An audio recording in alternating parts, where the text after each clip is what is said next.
العالمین والصلاة والسلام علی سید الانبیاء والمرسلین اما بعد فاعوذ باللہ من الشیطان الرجیم بسم اللہ الرحمن الرحیم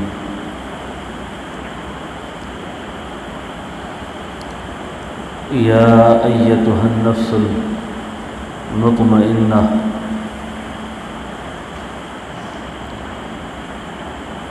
آمنت باللہ صدق اللہ مولانا العظیم ان اللہ وملائکتہ یصلون علی النبی یا ایہا الذین آمنوا صلوا علیہ وسلموا تسلیما اللہم صل علی روح محمد فی الارواح اللہم صل علی جسد محمد فی الاجساد اللہم صلی علی قبر محمد فی القبور۔ ایک بہت بڑے سرکش ہاتھی کے ساتھ ہمارا واسطہ ہے۔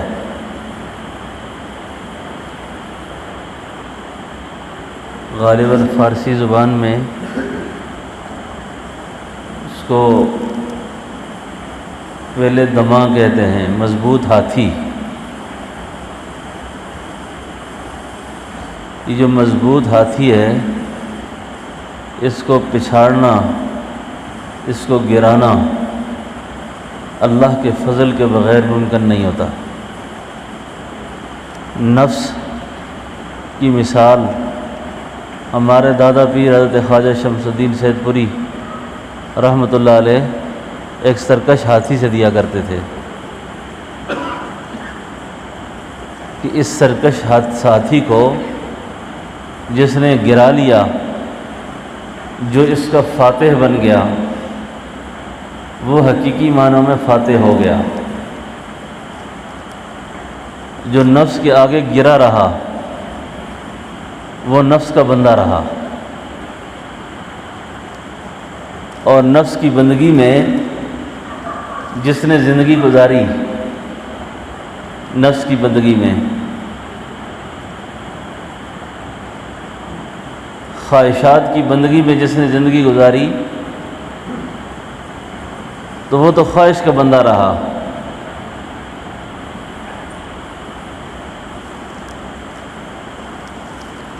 اللہ اکبر۔ اب اطمینان کا حاصل ہونا نفس کے اعتبار سے یہ بہت بڑی دولت ہے کہ آدمی کو نفس کے اعتبار سے اطمینان پیدا ہو جائے۔ میں پچھلے کئی جمعوں سے نکاح کا مسئلہ بیان کر رہا تھا، نکاح کا۔ تو مجھے ایک دوست کہنے لگے کہ آپ کی اس نکاح کی ترغیب سے مجھے فائدہ بہت ہوا۔ میرے ذہن میں بہت سے اشکالات تھے جو رفع ہو گئے۔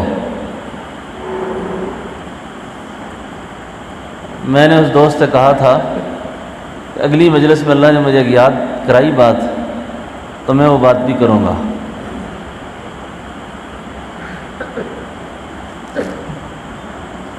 نفس ایسی خطرناک بلا ہے، اس کے اندر عجیب و غریب قسم کے خیالات کا ایک ہجوم ابھرتا ہے،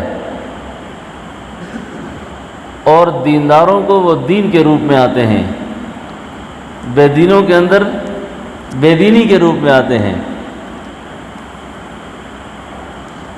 تو ایک مرید نے شیخ سے کہا کہ حضرت میں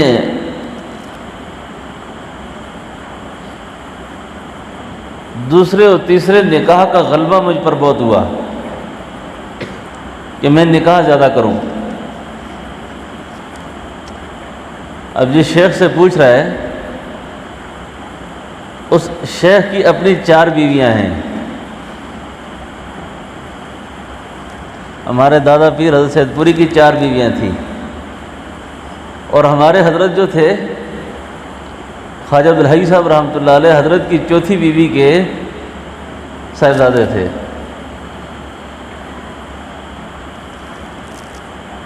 یہ میں نفس کی ایک بڑی باریک بات بیان کرنے لگا ہوں۔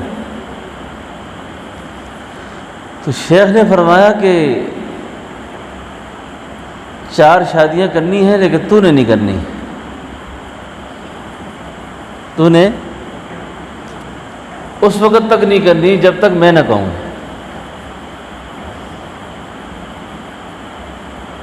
اس نے کہا حضرت جس نے اپنے مربی کے سامنے کیوں کہا اس کی مثال ایسی ہے جس سے ماہر طبیب ڈاکٹر کے سامنے کوئی آدمی کہے جی کیوں، ڈاکٹر کہے میں انجیکشن لگاتا ہوں، مریض کھڑا ہو جائے، نہیں جی مجھے انجیکشن نہیں چاہیے۔ اس کا مطلب یہ ہے کہ اس کو ڈاکٹر کی ڈاکٹری پر اعتماد نہیں ہے، کیونکہ صوفیاء کی تربیت جتنی بھی ہے وہ کشف پر ہے، الہام پر ہے۔ سالک کی جتنی تربیت ہوتی ہے وہ کشف اور الہام کی بنیاد پر ہوتی ہے، جیسے جیسے اللہ تعالیٰ غیبی رہنمائی فرماتے ہیں ایسے ہوتی ہے۔ تو مرید نے آگے سے یہ نہیں کہا کہ حضرت کیوں، لیکن کیونکہ ایک بات اندر پھر رہی تھی اتنے عرصے سے کہ نکاح سنت ہے، اور اللہ رب العالمین نے بات نکاح کی شروع فرمائی ہے 2 سے، مثنا سے، 1 سے نہیں شروع کی، اور مجھے شیخ نے منع کر دیا۔ اب یہ بات پھر رہی ہے اندر، عرصے دراز کے بعد اس مرید نے کہا حضرت بے ادبی نہ ہو، بے ادبی نہ ہو، اب تک یہ مسئلہ مجھے سمجھ نہیں آ رہا۔ اللہ اکبر۔ اسی لیے ہمارے حضرت فرمایا کرتے تھے پیر عالم الغیب نہیں ہوتے اور بیوقوف بھی نہیں ہوتے۔ شیخ عالم الغیب نہیں ہوتا پر بیوقوف بھی، اگر وہ بیوقوف ہے تو شیخ نہیں ہے۔ اور ایک دفعہ تو بڑے عجیب بات فرمائی کہ ہم ایسے پیروں پر لعنت بھیجتے ہیں جو سامنے بیٹھے ہوئے بندے کو سمجھ نہ سکے، نہ سمجھے گا تو علاج کیسے کرے گا؟ بڑی عجیب بات سنا رہا ہوں آپ کو۔ یہ ہے نفس کے مسائل کے اندر بھی اعتدال اور توازن کا برقرار رکھنا، نفسی مسائل کے اندر بھی اعتدال اور توازن کا قائم رکھنا۔ اللہ کے فضل سے محقق شیخ کی صحبت بہت اکثیر ہوتی ہے، زندگی گزارنے کا راہ مل جاتی ہے آدمی کو۔ عرصے کے بعد اس نے پوچھا حضرت بے ادبی معاف، پوچھ سکتا ہوں؟ فرمایا میں سمجھ رہا تھا کہ آپ نے ایک دن مجھ سے یہ بات پوچھنی ہے۔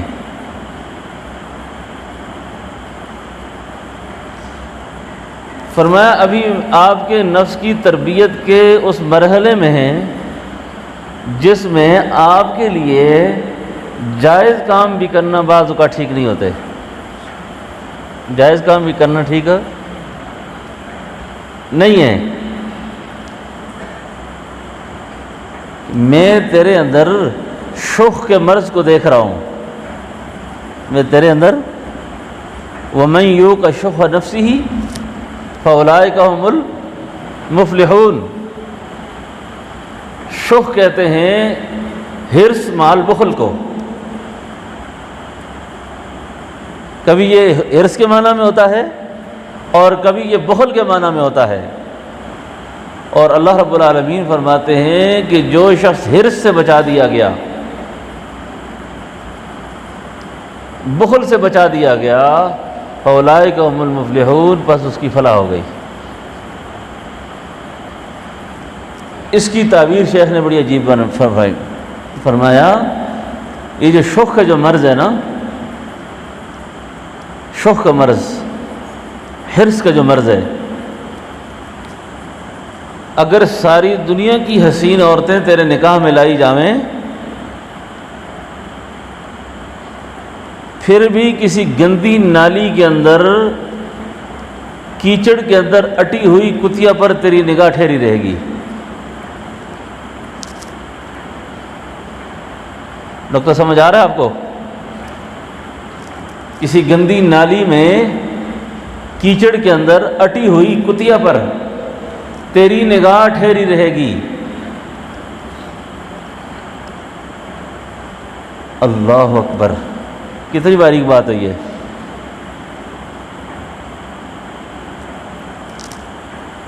اور شاید آپ یہ سمجھ رہے ہیں کہ آپ کا یہ مسئلہ اس طرح حل ہوگا، میں آپ کا یہ مسئلہ ایسے حل نہیں ہوگا جب تک کہ آپ کے اندر سے نفس کا یہ حرام تقاضا جو ایک نہ ختم ہونے والی حرص کی صورت میں آپ کی حقیقت کو اس نے جکڑ رکھا ہے، جب تک کہ وہ آپ کے نفس اور آپ کی روح اس جکڑن سے باہر نہیں نکلے گی، اس وقت تک آپ کو نفس کی اس چیز کا ادراک نہیں ہو سکتا۔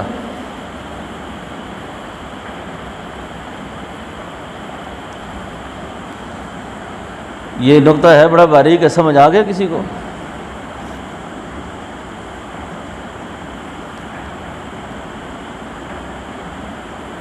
یہ جو فرمایا گیا نا، موتو قبل ان تموتو، مرنے سے پہلے مر جاؤ، اس کا یہ مطلب نہیں کہ یہ آپ کو یا شریعت کی جن چیزوں کو اللہ نے حلال کیا ہے وہ خواہشات بھی آپ ترک کر دیں۔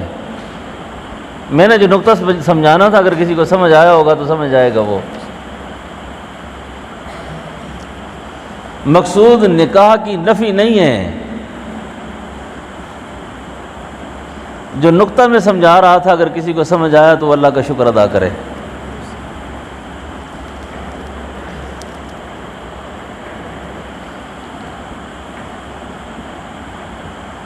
یعنی اللہ رب العالمین نے جن چیزوں کو حلال کیا ہے اور رسول کریم صلی اللہ علیہ وسلم نے جن چیزوں کو اختیار فرمایا ہے، ان حلال چیزوں کو بھی حد اعتدال کے اندر لا کر اس پر عمل کرنا، حد اعتدال پر لا کر، اور حد اعتدال میں نہ ہو،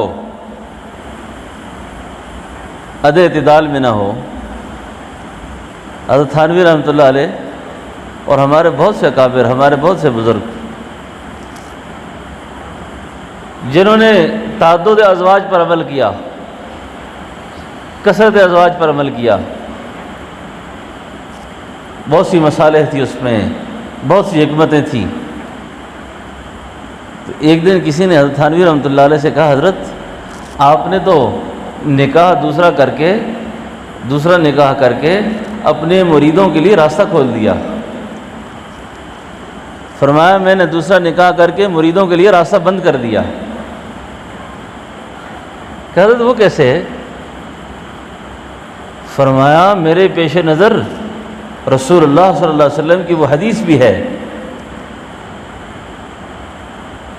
جو شاید تمہیں بھی سمجھ نہیں آ رہی، کہ جس کی 2 بیویاں ہوں اور وہ دونوں میں اعتدال کا دامن قائم نہ رکھے،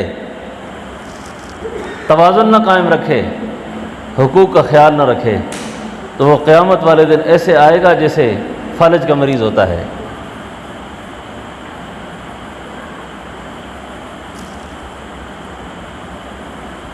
ایسے لڑکھڑاتے ہوئے آئے گا وہ۔ اللہ اکبر۔ میں خواتین سے بھی ایک بات عرض کروں اور آپ سے بھی عرض کروں، حضرت کی ایک اہلیہ نے ایک دن حضرت کے لیے 6 مہینے لگا کر ایک کپڑے سیے۔ اس زمانے میں 6 مہینے لگے، بڑا زرق برق لباس، چمکیلا قسم کا لباس، اور عید کی صبح انہوں نے شیخ کو پیش کیا کہ حضرت یہ آپ پہن کر عید کا خطبہ ارشاد فرمائیں۔ اب شیخ نے ساری زندگی ایسے کپڑے نہیں پہنے تھے۔ اللہ اکبر، اب کپڑے دیکھے، ایک طرف ان کی محنت دیکھی، کپڑوں کو دیکھا، اب میں عید کا خطبہ ایسے کپڑوں میں کیسے دے سکتا ہوں؟ اب ایک عالم مربی اور ایک لڑکے وڑکے میں کافی فرق ہوتا ہے، ایک عام آدمی میں اور شیخ میں بڑا فرق ہے۔ لیکن حضرت عید کے خطبے کے لیے وہ کپڑے پہن کر جب عیدگاہ میں داخل ہوئے تو سارے لوگ آپ کے کپڑوں کو دیکھیں، اور حضرت نے خطبے میں ارشاد فرماتے ہوئے یہ فرمایا کہ آپ، مجھے پتہ ہے میرے کپڑے دیکھ رہے ہیں، اور مجھے آپ میں بیٹھ کر بڑی ہمت اٹھا رہا ہوں میں، لیکن تمہیں پتہ ہے میں نے کیوں پہنے یہ؟ اس لیے پہنے کہ کوئی اللہ کی بندی، میری جو بیوی ہے میں اس کی دل آزاری نہیں کرنا چاہتا تھا، اس کا دل نہیں خفا کرنا چاہتا تھا۔ شرعاً یہ پہننا ناجائز نہیں، شرعاً ایسا لباس پہننا ناجائز نہیں ہے، عرف میں ٹھیک نہیں ہے، عرف ہمارا اس کی اجازت نہیں دے رہا تھا، لیکن شریعت میں منع نہیں ہے اس کا۔ تو میں انشاءاللہ عید کی نماز کے بعد اس کو تبدیل کروں گا، لیکن میں وعدہ کر چکا ہوں کہ عید کی نماز میں نے اسی میں پڑھانی ہے۔ آپ شریعت کے مزاج کو سمجھیں، دین کے مزاج کو سمجھیں۔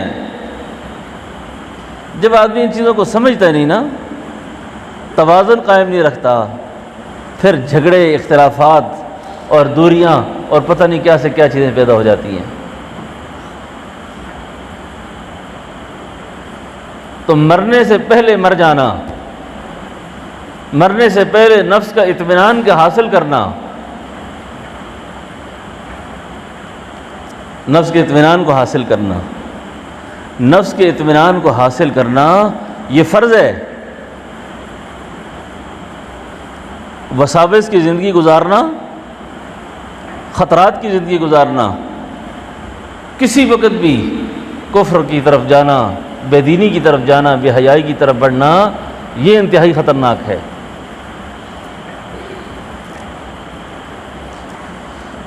میری بات سمجھ رہے ہیں نا آپ؟ اللہ تعالیٰ فرما رہے ہیں یا ایتھا النفس المطمئنہ، اے اطمینان والے نفس، اے اطمینان والے نفس۔ ایک صاحب نے دوسری شادی کر لی، بات اسی موضوع پہ ہماری 2-3 جمعوں سے چل رہی ہے، تو میرا خیال ہے یہ اس کو کسی نتیجے پر پہنچا ہی دیں۔ اور دوسری بیوی کے ساتھ اس کا رویہ ٹھیک نہ،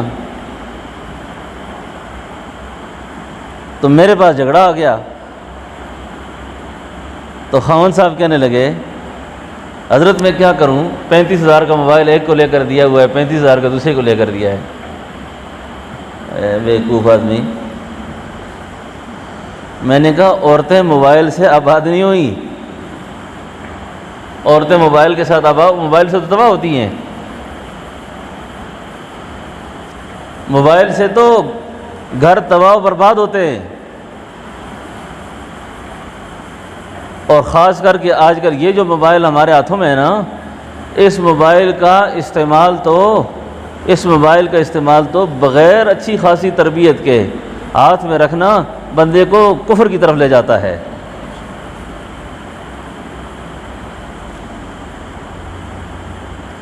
یہ تو دجال کا جال ہے۔ مرد کی اور نکاح اس سے بے حیا ہو جائیں، عورت بے حیا ہو جائے، اور مرد کی بے غیرتی اور بے حیائی کا بھی اس سے بڑھ کر اور کوئی بھی نہیں کہ اس کی موجودگی میں اس کی بیوی حرام اور ناجائز صورتوں کو دیکھتی ہو، ناجائز صورتوں کو دیکھتی ہو، اور جس طرح اس کے لیے یہ حرام ہے اس طرح اس مرد کے لیے بھی حرام ہے۔ آپ دیکھتے ہیں نا رقت کیوں ختم ہو گئی ہے اس وقت؟ رقت اذان تو اب بھی ہوتی ہے مسجد کی فضا میں، اے انور جس ضرب سے دل ہلتے تھے وہ ضرب لگانا بھول گئے، منہ دیکھ لیا آئینے میں پر داغ نہ دیکھا سینے میں، جی ایسا لگایا جینے میں مرنے کو مسلمان بھول گئے۔ جس دور پہ نازاں تھی دنیا، اب ہم وہ زمانہ بھول گئے، اوروں کو جگانا یاد رہا، خود ہوش میں آنا بھول گئے۔ اب یہ جو اندر کی دنیا میں گرمی ختم ہوئی ہے نا، عورتیں مرد کیا سب کے سب بے دین اور بے حیا ہو گئے، بالکل نظروں سے غیرت ختم ہو گئی۔ پہلے کوئی عورتیں کسی مرد کو دیکھتی تھی، داڑھی والے کو دیکھتی تھی، پگڑی والے کو دیکھتی تھی، پردہ لے لیتی تھی، پردہ کرتی تھی۔ آج کل تو ایسی بے باکی سے گفتگو کرتی ہیں کہ اگر خود ہمیں اپنی جان نہ بچانی پڑے، عورت اپنی جان نہیں بچاتی، عورت اپنی جان نہیں بچاتی۔ تو عورتوں کی خدمت میں میری یہ درخواست ہے کہ حدیث شریف میں آتا ہے کہ سارے لوگ جنت میں جائیں گے مگر الا الدیوس، دیوس آدمی جنت نہیں جا سکتا۔ صحابی پوچھتے میرے محبوب قربان ہو جائیں ہمارے ماں باپ پر، دیوس کون ہے؟ فرمایا جس کو یہ پتہ نہیں کہ اس کی بہن بیٹی بیوی پردہ بھی کرتی ہے کہ نہیں کرتی۔ آپ رات کی تنہائیوں میں یا دن میں جب گھر میں کوئی نہیں ہوتا، آپ جس وقت موبائل میں حرام صورتیں دیکھ رہی ہوتی ہیں نا، بے پردگی کر رہی ہوتی ہیں، آپ اپنے شوہر کو دیوس بنا رہی ہیں، دیوس بنا رہی ہیں آپ۔ اور مرد کو پتہ کیا نقصان ہوا اس سے؟ مرد کو نقصان یہ ہوا کہ پاک اور حلال بیوی سے اس کی نگاہیں اٹھ گئیں۔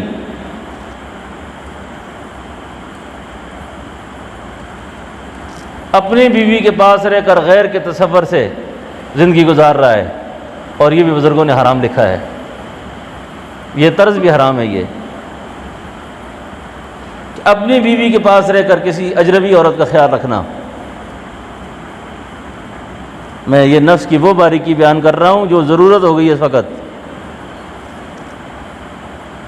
بڑی ضروری ہے یہ بات۔ تو اللہ رب العالمین ہم سب کی ظاہری کی بھی اور اللہ ہمارے باطن کی بھی حفاظت فرمائے۔ اور باطنی طہارت انتہائی ضروری ہے۔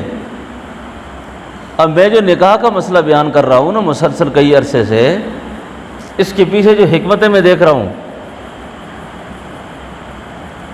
جو مسئلے دیکھ رہا ہوں، کئی سارے عورتوں نے، کئی سارے مردوں کے حالات میرے سامنے آئے۔ ایک صاحب مجھے کہنے لگے حضرت یہ فلاں میرا بیٹا آپ کے بعد جب سے آنا شروع ہوا ہے، یہ بہت اصرار کرتا ہے کہ میری شادی کراؤ، اور میرے 3 بڑے بیٹے ہیں وہ نام بھی نہیں لیتے، اور جب 1 سال ہو گیا یہ آپ کی خدمت میں آنے لگ گیا تو اس نے شادی کا ڈنڈورا پیٹا ہوا ہر وقت۔ میں نے کہا 1 سال پہلے سے یہ نام لیتا تھا کہ نہیں لیتا تھا؟ میں نے کہا یہ تو پھر ہماری کرامت سمجھو کہ ہمارے پاس جو بیٹھتا ہے وہ ایسی باتیں کرتا ہے۔ کیوں کرتا ہے پتہ ہے؟ اس لیے کرتا ہے کہ پہلے وہ آزاد زندگی گزارنے کو مسئلہ نہیں سمجھتا تھا، اب اس کو یہ بات پتہ چل گئی کہ اس بری عادت کی وجہ سے مجھ سے میرا ایمان رخصت ہو جائے گا، میرا ایمان رخصت ہو جائے گا۔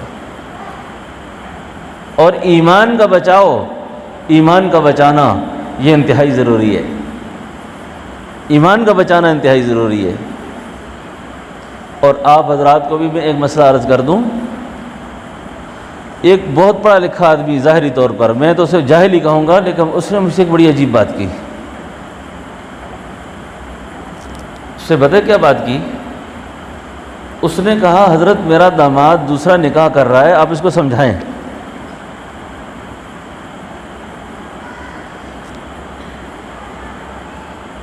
اب ایک مربی کا کام یہ نہیں ہے کہ وہ اس کی خامیاں شروع کر دے، میں نے شرعی طور پر جو رہنمائی ہو سکتی تھی وہ کی۔ وہ بدبخت آگے سے کہتا ہے میں حضرت ایسا قرآن نہیں مانتا جس میں دوسرا نکاح کی بات آئی ہے۔ اب میں نے کہا یہ تو کیا فارغ ہو گیا، یہ تو یہی فارغ ہو گیا۔ اس لیے جہلاء کے ساتھ، جاہلوں کے ساتھ ان کو مزید کافر کرنے سے بہتر ہے کہ ان سے کلام ہی نہ کیا جائے، کیونکہ نفس کی بندگی میں اس قدر قیدی ہو گئی ہے کہ اپنے نفس کے خلاف اور مزاج کے خلاف کوئی بات بھی سننے کو ہمارا نفس تیار ہی نہیں ہے۔ اللہ اکبر۔ اور جس وقت ایمانیات کا مذاکرہ ہوگا تو کہیں گے والقدر خیرہ و شرہ من اللہ تعالی، تو یہاں من اللہ تعالی کہاں ہوتا ہے؟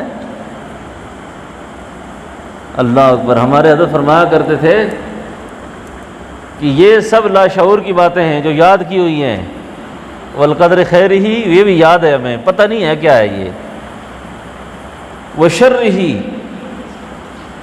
من اللہ تعالی۔ بات سمجھ رہے ہیں نا میری؟ یہ ہم نے اللہ سے ایمان میں وعدہ کیا ہے، اچھی اور بری تقدیر اللہ کی طرف سے ہے۔ جب اگر ایک چیز میرے مقدر ہے اور میرے کاتب نے لکھ دی ہے میرے حق میں، وہ تبدیل نہیں ہوگی، تو مجھے اللہ پر گلہ کر کے، اللہ پر شکوہ کر کے، اللہ پر اعتراض کر کے۔ میں ایک دن اس حدیث پہ سوچ رہا تھا کہ نبی علیہ السلام نے فرمایا صبح کو لوگ مومن ہوں گے، رات کو کافر ہوں گے، اور رات کو کافر ہوں گے، صبح کو مومن ہوں گے۔ یہ کیوں ہے ایسا؟ ایسا کلمات زبان سے ادا کر دینا، ایسے کلمات زبان سے نکالنا جس سے بندہ کفر کے پاس چلا جائے، کفر کے قریب ہو جائے۔ اب ایک چیز میری خواہش کے موافق نہیں ہے، میں کہتا ہوں یہ دین میں درج کیوں ہوئی ہے؟ اللہ اکبر۔ ایک بڑی عبرت کی بات سناؤں آپ کو، بڑی عبرت کی بات۔ شاعر اللہ کے ساتھ، اللہ کے احکامات کے ساتھ، نبی علیہ السلام کی طریقے کے ساتھ کبھی بھی تمسخر اور مذاق کی بات نہ کرنا، کبھی بھی۔ عورتوں میں یہ بیماری ہے، مردوں میں بھی ہے۔ اور جی ایسے داڑھیوں والے ہم نے بہت دیکھے ہیں، ایسی داڑھیوں والے ہم نے بہت دیکھے ہیں، ایسے نیک پرہیزگار ہم نے بہت دیکھے، جاؤ اپنا کام کرو۔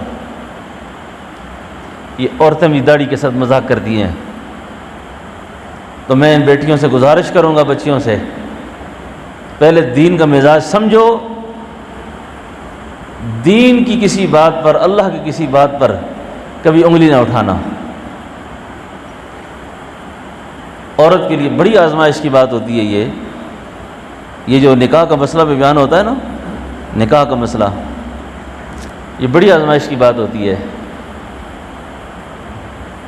اور اگر یہ آزمائش نہ ہو تو اجر کیسے ہو؟ اجر کیسے ہو؟ دنیا کی زندگی تو گزر جائے گی، دنیا کی زندگی تو گزر جائے گی۔ اللہ رب العالمین نے اسی احساس کی بنیاد پر تو جنت دینی ہے۔ دنیا ہے ہی صبر کا مقام ہے، دنیا ہے ہی شکر کا مقام ہے۔ اللہ رب العالمین کے کسی حکم کے ساتھ تمسخر نہ کرنا، مذاق نہ کرنا، اس کو ہلکا لوکا نہ سمجھنا کہ جو میری طبیعت میں نہیں آ رہا تو میں اس کو رد کر دوں، اس کو چھوڑ دوں میں۔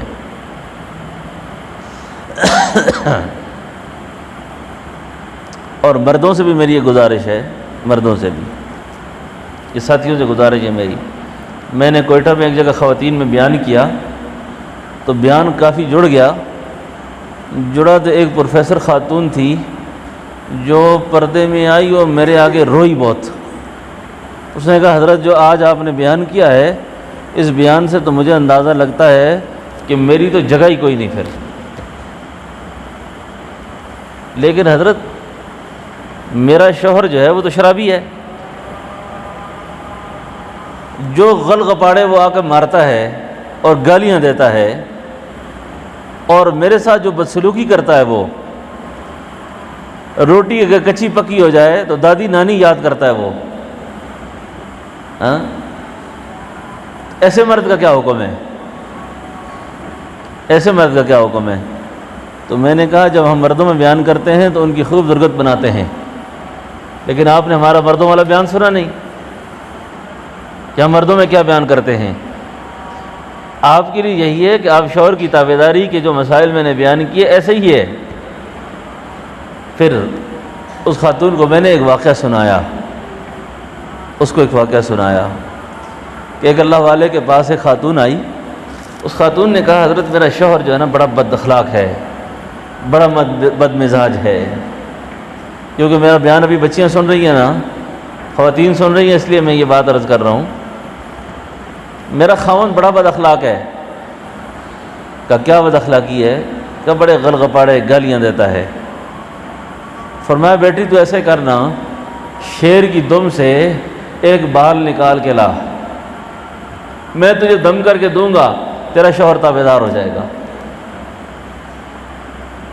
تیرا شوہر تابعدار ہو جائے گا. اس خاتون نے جنگل میں گئی، چڑیا گھر میں گئی، جہاں بھی گئی ایک شیر کو اپنے ساتھ مانوس کر لیا. شیر کو مانوس کیا، شیر کی دم سے اس نے بال نکالا اور بال نکال کر لے آئی کہ حضرت لے آئی ہوں، اس کو دم کر دیں آپ. اس اللہ والے نے بڑی عجیب بات کی. فرمایا وہ اللہ کی بندی، اور میری بیٹی تجھے اللہ نے اتنی صلاحیت دی ہے، اتنی استعداد دی ہے کہ تو شیر جیسے درندے کو قابو کر سکتی ہے، شیر جیسے درندے کو قابو کر سکتی ہے، اپنے شوہر کو قابو نہیں کر سکتی. جو شیر کو قابو کرنے کا فن جانتی ہو، اس کے لیے گلشیر کو قابو کرنا کون سا مشکل ہے؟ مشکل ہوگا اس کے لیے؟ کوئی مشکل نہیں ہوگا اس کے لیے.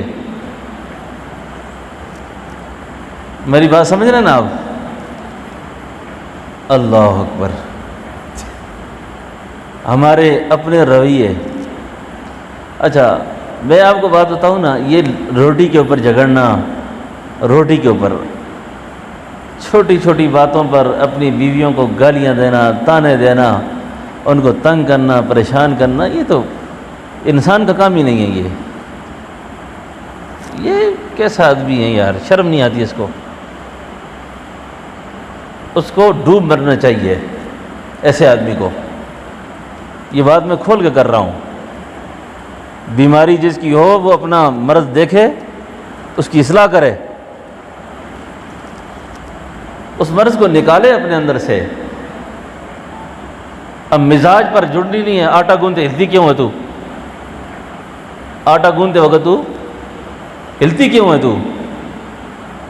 یقین کریں بعض ہمارے دوستوں کے رویے، انہوں نے دین صرف اس بات کو سمجھا ہوا کہ میں 1000 بار درود شریف پڑھتا ہوں، 1000 بار استغفار پڑھتا ہوں، 1000 بار کلمہ طیبہ پڑھتا ہوں، تہجد نہیں چھوڑتا.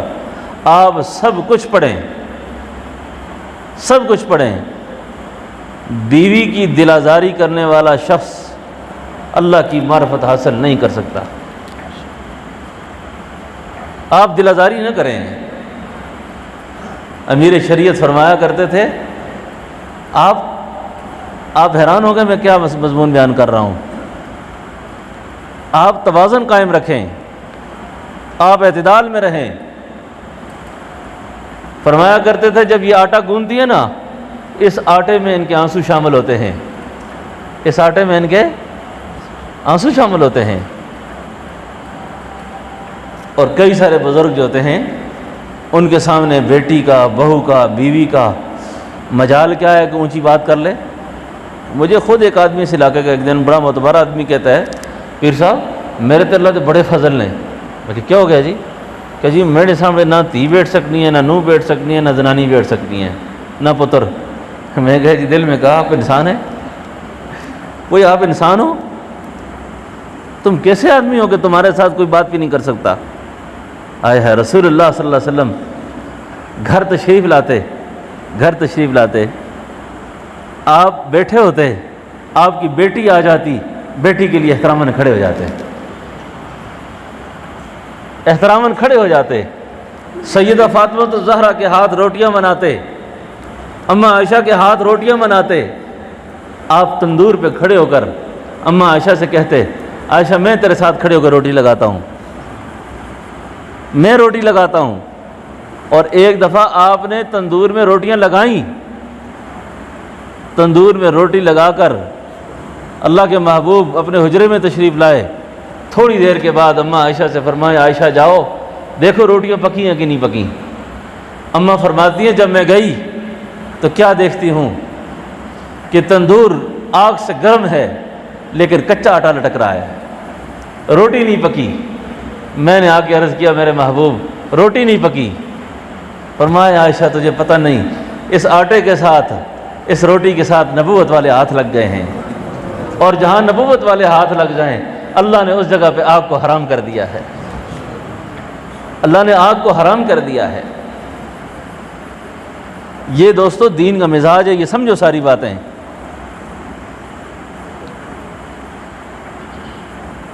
اب آپ اس مزاج پر آؤ نا، آپ 2 شادیاں کریں، 2 3 کریں۔ میں بڑی ذمہ داری سے بات کر رہا ہوں، اب میری 2 بیویاں ہیں، نظر نہ لگانا، مجھے کہتی ہیں تم 2 اور کرو۔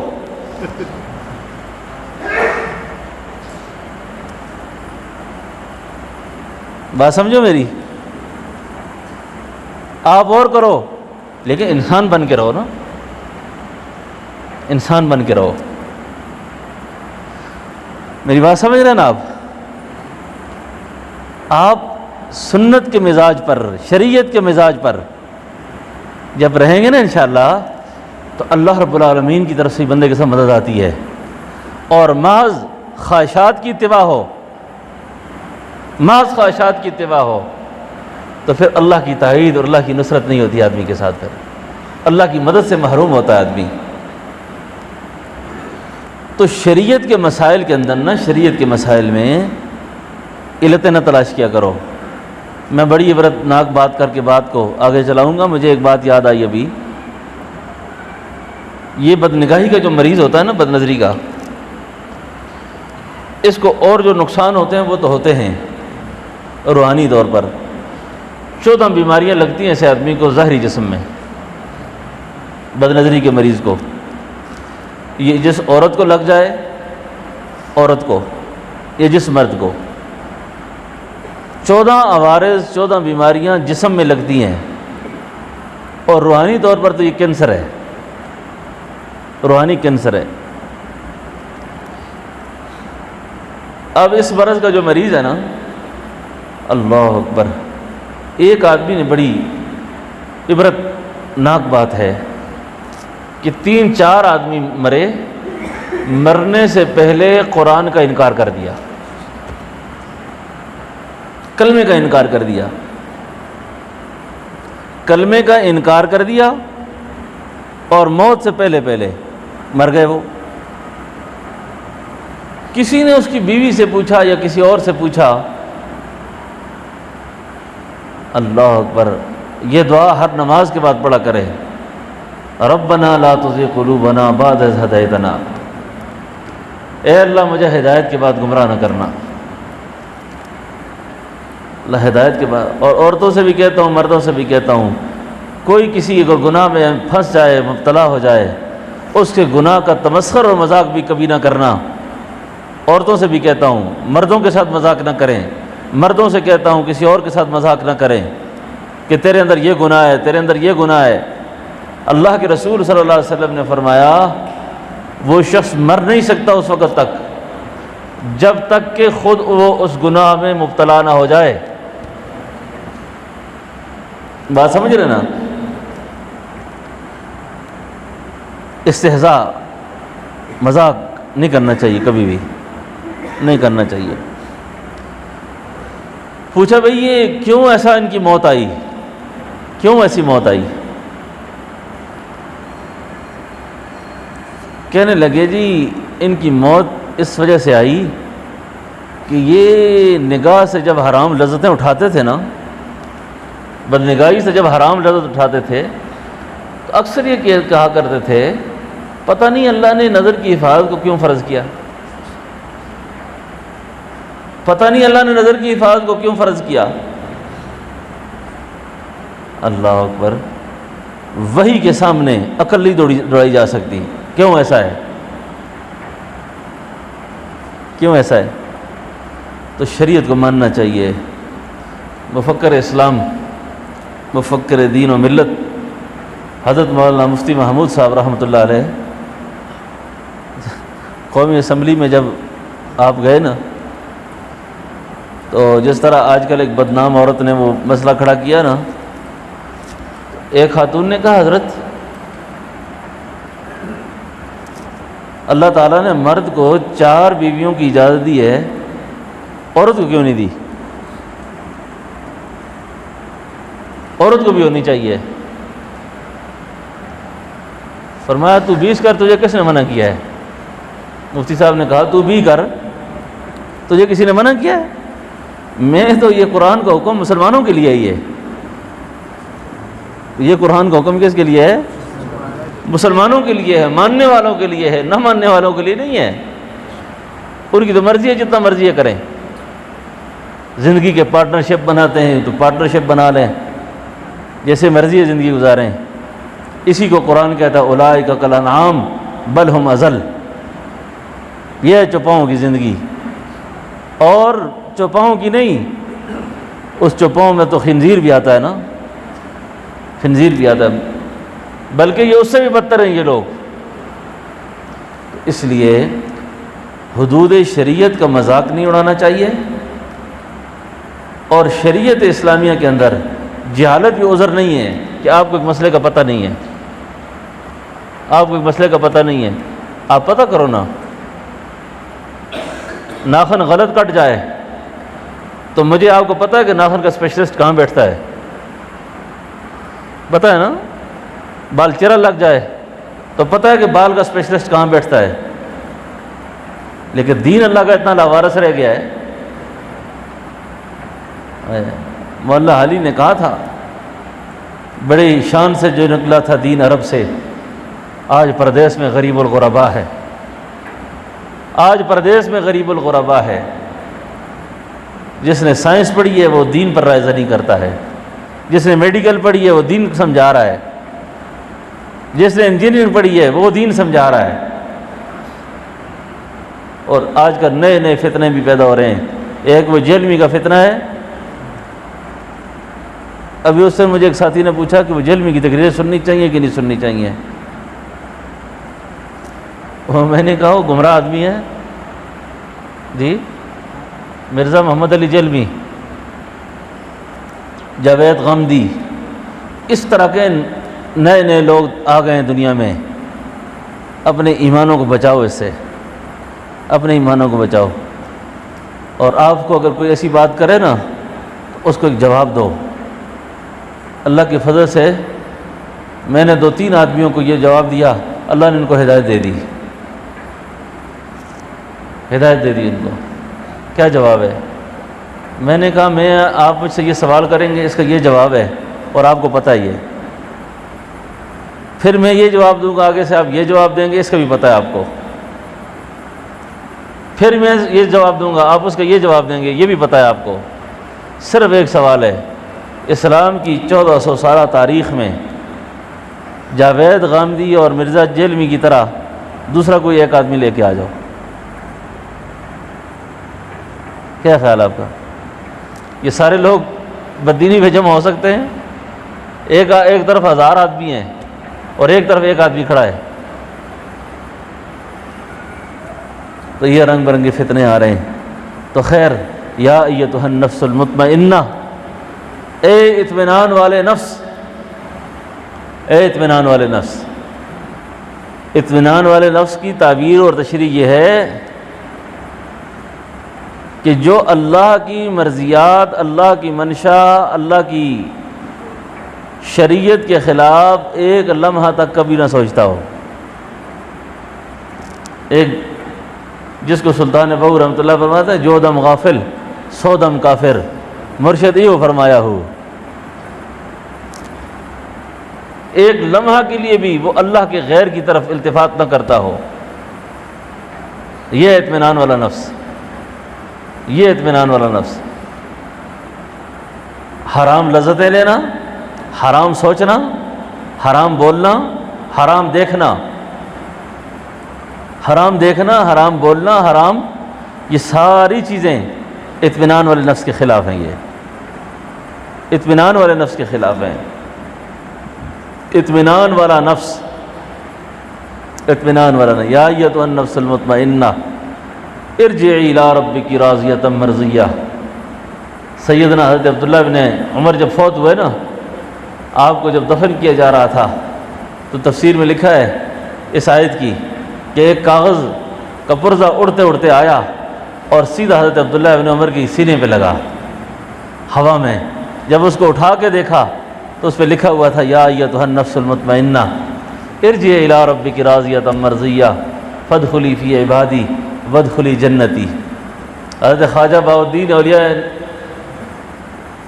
بہاؤالدین زکریا ملتانی جب دنیا سے رخصت ہوئے نا 130 سال عمر پائی آپ نے، اور جس دن آپ کی وفات کا وقت تھا ظہر کی نماز کے بعد دروازے پہ دستک ہوئی، بیٹا باہر نکلا، ایک صاحب کھڑے ہیں، کہا حضرت سے میری ملاقات کراؤ. تو بیٹے نے فرمایا بیٹا پتہ کون تھا؟ حضرت شاہ رکن عالم. یہ ان کے صاحبزادے تھے حضرت شاہ رکن عالم. شاہ رکن عالم فرمانے لگے ابا جی کے آرام کا وقت ہے. فرمایا اچھا وہ آرام کرتے ہیں تو میرا ایک خط ان کو پہنچا دو، پھر میرا خط پہنچا دو. جب خط پہنچایا تو خط کھولا جب نہ تو خط میں لکھا ہوا تھا بسم اللہ الرحمن الرحیم یا ایتھا النفس المطمئنہ ارجعی الی ربک راضیۃ مرضیہ فادخلی فی عبادی وادخلی جنتی. بس یہ پڑھتے ہی روح پرواز کر گئی، یہ پڑھتے ہی روح پرواز کر گئی. یہ ہے یہ اطمینان والا نفس، اس کو اطمینان کہتے ہیں. اللہ اکبر اللہ اکبر. دعا کرو اللہ ایسی موت ہمیں بھی نصیب فرمائے. جب دنیا سے جائیں نا تو ہمارے نفس کے ساتھ بھی کوئی گندگی ساتھ نہ لگی ہوئی ہو، کوئی گندگی ساتھ نہ ہو، کوئی گندگی ساتھ نہ ہو. اور اگر نفس کے ساتھ گندگی ہوئی نا، نفس کے ساتھ، آخری وقت بھی پھر ایسے ہی ہوگا، آخری وقت بھی ایسے ہی ہوگا، آخری وقت بھی ایسے ہی ہوگا. ورنہ مجھے اس وقت ایک شعر یاد آیا شیخ نثار فتحی صاحب رحمۃ اللہ علیہ کا. شیخ نثار فتحی ہمارے ایک بڑے شیخ تھے کراچی میں. ان کا ایک شعر ہے اور مجھ سے فرمایا تھا انہوں نے، مجھ سے، کہ جس وقت ملک الموت میرے سامنے آئے گا نا، ملک الموت آئے گا، ملک الموت سے میں کہوں گا خوشا نصیب، خوشا نصیب کہ آج میں اپنی جان سے گیا، خوشا نصیب کہ آج میں اپنی جان سے گیا. اچھا ہوا یہ حجاب درمیان سے گیا، اچھا ہوا یہ حجاب درمیان سے گیا.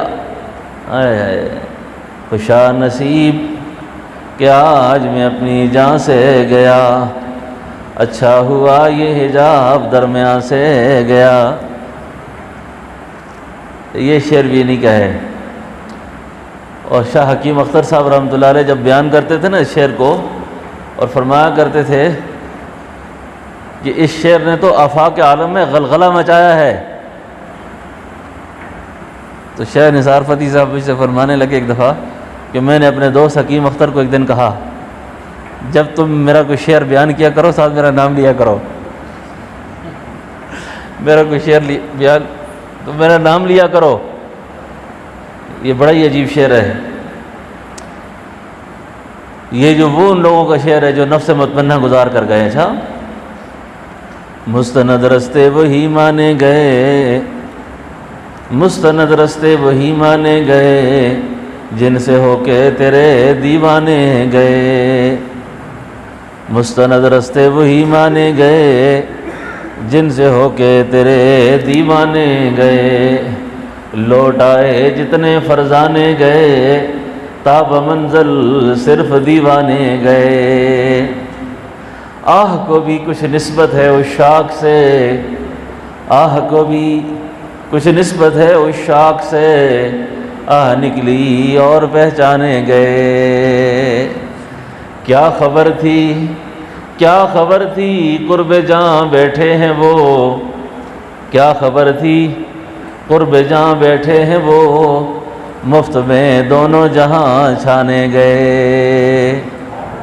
کیا خبر تھی کیا خبر تھی قرب جاں بیٹھے ہیں وہ، مفت میں دونوں جہاں چھانے گئے.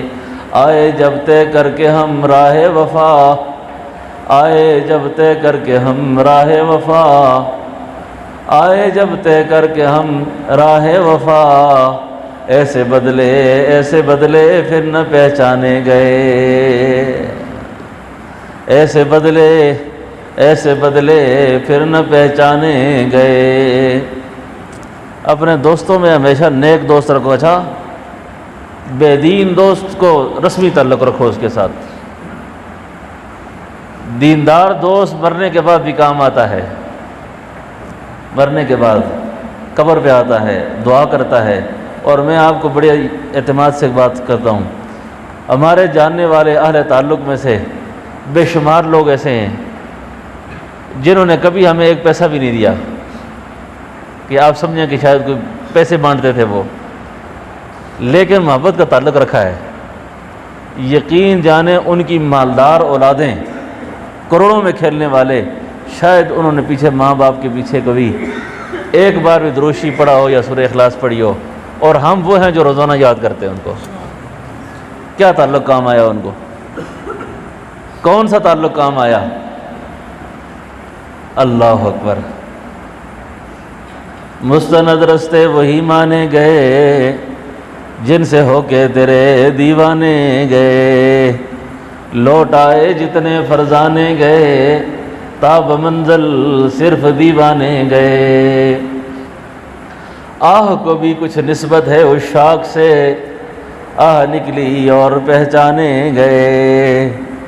کیا خبر تھی قرب جاں بیٹھے ہیں وہ، کیا خبر تھی قرب جاں بیٹھے ہیں وہ، مفت میں دونوں جہاں چھانے گئے۔ ابھی جو آخری بات کرنے لگا تھا اس شعر کی، آ گیا وقت علم ہم پہ نثار، جن کی وجہ سے ساری زندگی حلال حرام کا خیال نہیں کرتا آدمی۔ یہ جو میں آپ سے ایک بات عرض کروں نا، قرآن میں آتا نا زین للناس حب الشہوات من النساء والبنین والقناطیر المقنطرۃ من الذہب والفضہ، یہ عورتوں کی محبت، لڑکوں کی محبت، پلاٹوں کی محبت، سونے اور چاندی کی محبت۔ جس اولاد کے لیے یہ سارا کچھ کیا، جس کے لیے ساری زندگی ذلیل و خوار ہوتے رہے، آ گیا وقت علم ہم پہ نثار، پہلے اپنے بعد بیگانے گئے، آئے ہائے، پہلے اپنے بعد بیگانے گئے۔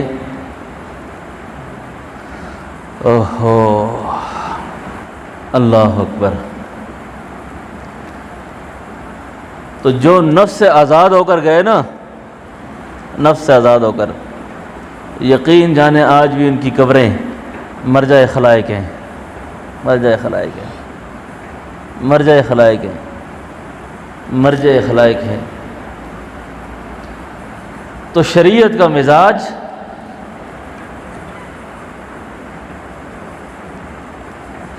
مزاج سمجھنا ہے۔ نفس کیا ہے، روح کیا ہے، نفس کیا ہے اور روح کیا ہے۔ بس آپ کو جب مزاج سمجھ آ گیا نا تو انشاءاللہ نجات ہو گئی، بس نجات ہو گئی۔ تو واسطہ دوستو ہمارا ایک بڑے سرکش ہاتھی کے ساتھ پڑا ہوا ہے، سرکش ہاتھی کے ساتھ۔ تو موت سے پہلے اس کو پچھاڑ کے جانا ہے، موت سے پہلے اس کو پچھاڑنا ہے، موت سے پہلے اس کو۔ اچھا، اس پر ایک بات اور عرض کروں۔ کئی ساتھی یہ کہتے ہیں کہ نفس مر جاتا ہے، نفس نہیں مرتا۔ اچھا، نفس مرتا نہیں ہے، نفس مرتا نہیں ہے، نفس کی قوت کمزور ہو جاتی ہے۔ اس کی مثال ہے اس اژدہا کی، سانپ کی، جو سردی آتی ہے تو بل میں گھس جاتا ہے، اور جو ہی گرمی لگتی ہے باہر نکل آتا ہے۔ نفس کی تربیت اور اس کی حفاظت کا مستقل اہتمام اور انتظام کرنا چاہیے، اس سے کبھی بھی غافل نہیں ہونا چاہیے۔ کوئی پتہ نہیں ہوتا کہ یہ کس وقت کیا کر دے، کس وقت کیا کر دیں۔ اوہو، یہ جتنے ہم نیک بڑے ہوئے نا، میں آپ کو بڑی عجیب بات سناؤں۔ سیدنا حضرت ابو ہریرہ رضی اللہ عنہ ایک دن دعا کرتے ہیں، پتہ ہے دعا میں کیا کہتے ہیں؟ اے اللہ مجھے چوری سے بچا۔ کون دعا کرتا ہے؟ سیدنا حضرت ابو ہریرہ۔ اے اللہ مجھے زنا سے بچا دے۔ اور ایک صحابی نے دامن پکڑ لیا، او ابو ہریرہ یہ کیا باتیں کر رہے ہو؟ تجھے رسول اللہ کی اتنی قریبی صحبت حاصل رہی، آپ ایسا کام کریں گے؟ یہ کیا بات کر رہے ہو؟ اللہ اکبر۔ سیدنا حضرت ابو ہریرہ سے زیادہ صحبت کس نے پائی ہوگی؟ سیدنا حضرت ابو ہریرہ فرمانے لگے، او میرے بھائی، اس نفس کی کوئی گارنٹی نہیں، اس نفس کی کوئی گارنٹی نہیں، کسی وقت بھی یہ حالات کو زیر و زبر کر سکتا ہے، کسی وقت بھی یہ حالات کو زیر و زبر کر سکتا ہے۔ اور میں نے ایک طویل العمر بزرگ کو اپنے شیخ کے سامنے روتے ہوئے دیکھا اور یہ فرماتے ہوئے سنا کہ بھروسہ اشنائی دا، ڈر لگدا بے پروائی دا۔ کیا بھروسہ اشنائی دا، ڈر لگدا بے پروائی دا۔ کوئی زبان سے ایسا بول نہ نکل جائے، کوئی ایسی بات نہ نکل جائے، کوئی ایسا عمل سرزد نہ ہو جائے کہ اللہ کی بارگاہ سے رد کر دیے جائیں، اللہ کی بارگاہ سے رد کر دیے جائیں، اللہ کی بارگاہ سے واپس کر دیے جائیں۔ تو جو میں اشارہ کیا تھا نا ایک دعا کے لیے، وہ یہ ہے کہ ہر نماز کے بعد ربنا لا تزغ قلوبنا بعد اذ ہدیتنا۔ بیان القرآن میں حضرت تھانوی نے بڑی عجیب بات کی، فرماتے ہیں یہ جو فرمایا نا بعد اذ ہدیتنا، اس کا مطلب یہ ہے کہ ہدایت کے بعد بھی گمراہی کے امکان موجود ہیں، ہدایت کے بعد بھی گمراہ ہونے کا امکان موجود رہتا ہے۔ تو بعد اذ ہدیتنا، اے اللہ مجھے ہدایت کے بعد گمراہ نہ کرنا، ہدایت کے بعد گمراہ نہ کرنا۔